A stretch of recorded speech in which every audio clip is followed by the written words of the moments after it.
beloveds. Ooh, well, the sound may be off from the video, which it's every other day it is anyway, so we'll see. Okay, I'm trying to convince the cat, which is sitting right here, to let me clip the one little dew claw. He needs all of his claws clipped, but if he would just let me, get the one dew claw, because he doesn't like having his claws clipped. None of them do. He's just a particularly pain in the butt about it. Although, Hayes, of a blessed memory, Hayes was our Maine Coon, and he didn't really use his claws. He would grab you with soft paws. He didn't use his claws. And thankfully he wasn't a biter either, because sometimes if they don't use their claws, they're biters. And he wasn't either. But at his height, he was 21 pounds. He hated having his claws clipped. Like, he cried like we were killing him. And I'm just like, dude, if I don't clip your claws, they're going to grow into your path. Because they almost did. One of them got long enough. It had curled back on it. So, fortunately, most of them are good enough that we can, my partner can hold them. And then I just use a pair of nail clippers and I just take the tips off. We have to clip them a little more often, but it's not that bad. And then they get treats afterwards, so they don't hate it that much. Foster is just, I don't know. All right, so here is your trigger warning.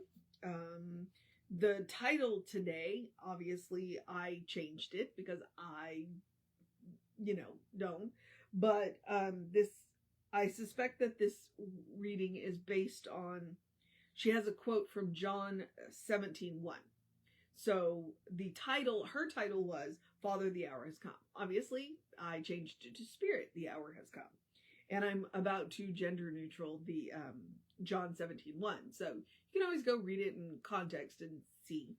But our author is Adela Rogers St. John. She is a Science of Mind, because I know she did it in the previous 365 book that I did. She was one of the authors that I would see fairly frequently. So this was published in the Science of Mind in April of 1958.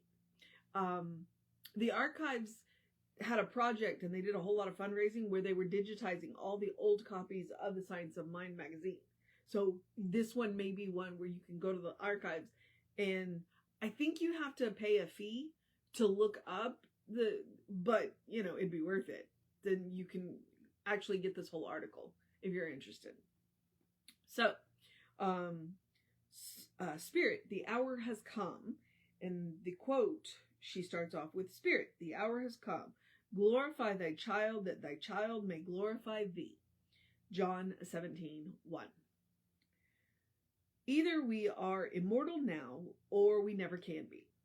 Death can't be a necessary door to eternal life. We must accept this and get on with it, living accordingly. Now, we are aware that we shall never cease to be, think, do, feel, love, for in God we live, move, and have our being. The moment we wrestle this into real knowing, we enter the Christ consciousness. I am the way, the truth, and the life, Jesus said. Approaching the glorified symbols of Easter, we too can say, I am. Can't we? What life? Who beats our hearts? Who gave us also the power over all flesh, if we will but learn to use that power? Who set the great pattern of the science Jesus revealed? A loving spirit. Then the life that I am must glorify me as that child, and that it as our spirit. The hour is come. It comes to us daily. Would the child be glorified if he ended in defeat on the cross, or in pain, anguish, despair, or frustration? Would the spirit be glorified by the child left there wearing a crown of thorns in the last appearance amongst humanity? He came to teach life eternal. We accept the tender love expressed by the voluntary laying down of his earthly life by Jesus. But we know that to glorify and be glorified, he must move on to prove the immortality of life, that which is good, beautiful, and above suffering. Spirit, the hour has come. I am glorified with thy grace and share again the teachings and experiments that led me step by step to the wisdom of the Christ consciousness. This is always the hour. I now rise above all that is unlike thee. Jesus stands alone as a person who knew himself and was cognizant of his relationship to the peaceful whole. In the ecstasy of the self-realization, he proclaimed the truth to be working through him. Science of Mind, page 366. All right. This one was not as mind-stunning as yesterday's. But we are coming... Easter was really early this year. Easter was really early this year. It was March 30th this year. So it makes sense that we're going to catch, in the middle of April, we're going to catch some Easter readings, because typically Easter is in April.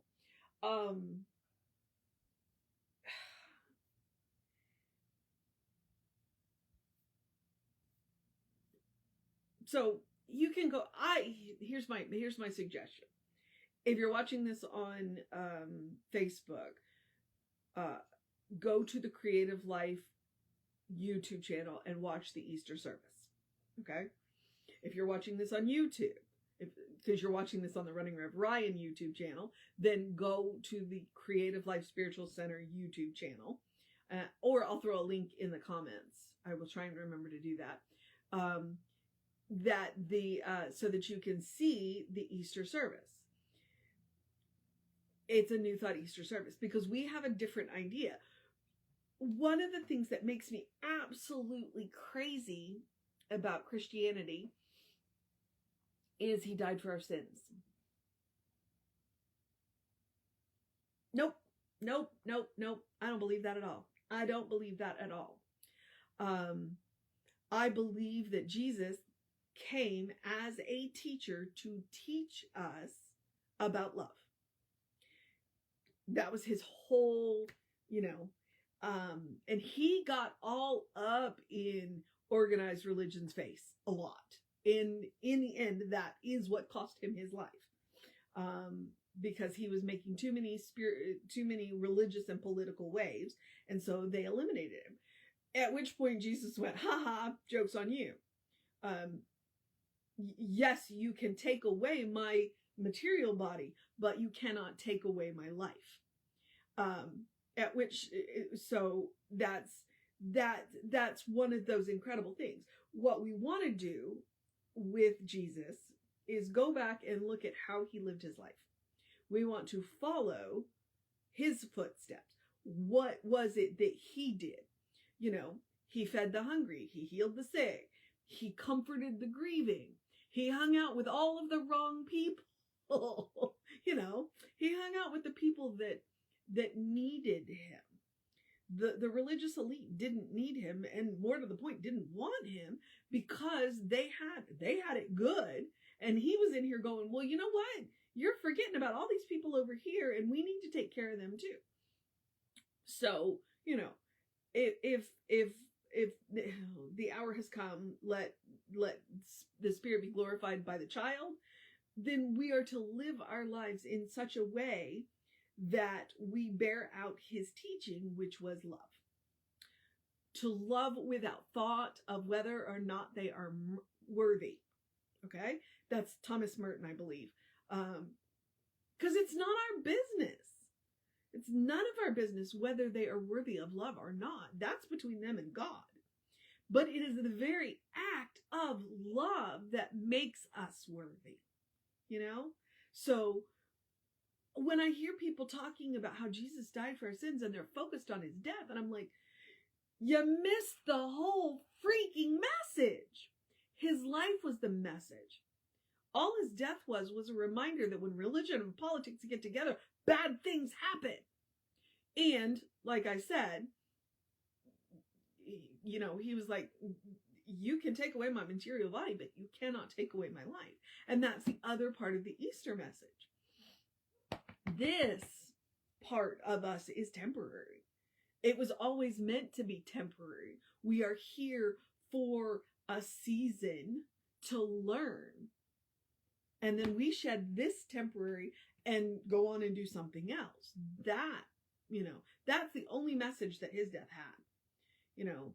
And that's one of the reasons why that what Jesse said was, Jesse stood up on that pulpit and said, if you're focused on his death, it makes us spiritually lazy, because then we don't go out and do the work of Jesus, which is to comfort the grieved, to heal the sick, to feed the hungry, you know. And on all three of those, we do them literally and metaphorically, you know. Because there are people out there who are hungry. What is it? Ernest Holmes says that people are dying for someone to tell them they're okay. All right? That is feeding the hungry. When we go out and say, you know what? You're a spiritual being having a human experience. You're okay. We're feeding the hungry. So our lives should glorify,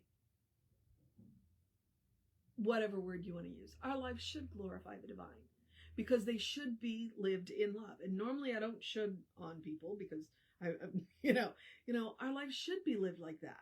I do endeavor to live my life in such a way that I am a peaceful presence on this earth, that I'm a loving presence on this earth, you know, and I practice loving kindness.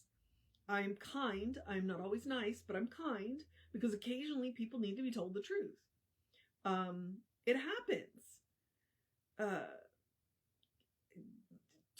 There were two people in the store the other day, and they started talking about something. They were like, "Oh, have you heard about this?" And I'm like, "Yeah, I know people like that." And they were kind of like, "You do?" "Yes, I do." And they were like, "Well, I don't understand." And I kind of looked at them and I went, because they're tired of kids killing themselves. I don't think either one of them had ever thought about that before. It's like, why do we actively accept the LGBT community? Why do we make, well, thankfully in Science of Mind, we've never had to make space for them. They've always had the space. You know, we never had rules against them. We never had to roll back rules. They've always, you know, they're woven into our fabric. You know, they're so, you know, but why are we making space for them? Why is Transgender Visibility Day so important? Because we're tired of kids killing themselves, you know? And so that is what the Christ consciousness is about. The Christ consciousness is about living the way Jesus came and lived. Jesus came and he did. He got all up in the religious elite's face and said, "You're doing it wrong." It's not about sticking to the rules. It's about loving the people in front of you, regardless of what the rules say. They have this terrible system in India called the caste system. And you can say what you want, because I have heard that even the Brahmins, if you're born in the Brahmin, you're born in the priestly class. Like, it didn't occur to me that they're stuck in that role too. Where, you know, they're below poverty because the only job they can get is a priest. And then, so they're left begging for their, you know, meals too, because, and I was just like, and that was eye-opening for me. Like, I've always felt sorry for the untouchables, you know, because by the very name of them. So, you know, why would religion set up a system where you have religious elite and then you have a whole bunch of people at the bottom? Oh, well, you know, most of society is set up that way. You have the elite, and then you have everybody else. And Jesus came to say that's not okay. He came to say, let's go love everybody. And it means we gotta love those religious elite too. Oof, yeah. That's the Christ consciousness. Now, that's not what Adele was talking about. Adele was talking more about once we can get past the fact that this is temporary, then we enter into the Christ consciousness. But if you're going to talk about our lives glorifying the divine,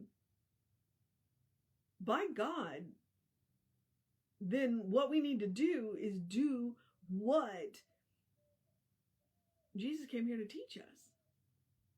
To love our neighbors as ourselves.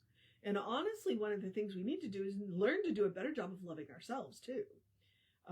That being part of the problem is if we love our neighbors as ourselves and we don't like ourselves, there's a problem there. So,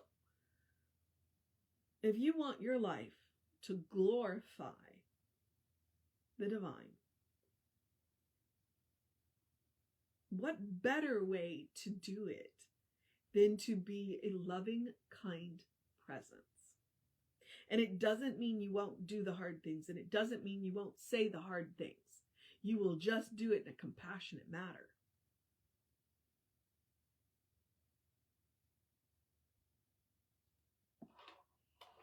I think that it's time to stop focusing on the death of Jesus, wiping away the sins, and start focusing on the message he came here to teach us. That is what Easter should be about. That is what the entire, thing should be about, from birth to death. Jesus was a loving presence. He came to love people, and he did. That's what I want to do, to love people, including myself. All right.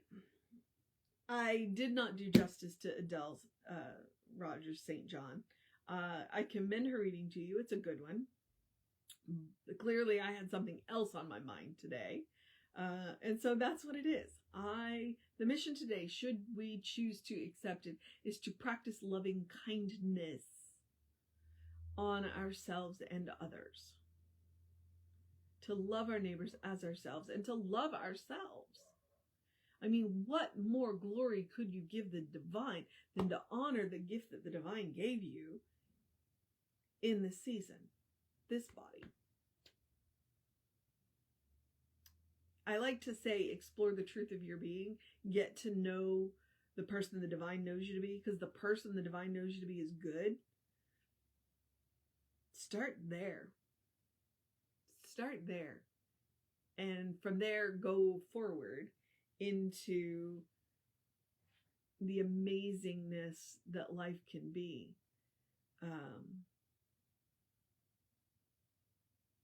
And love people where you find them.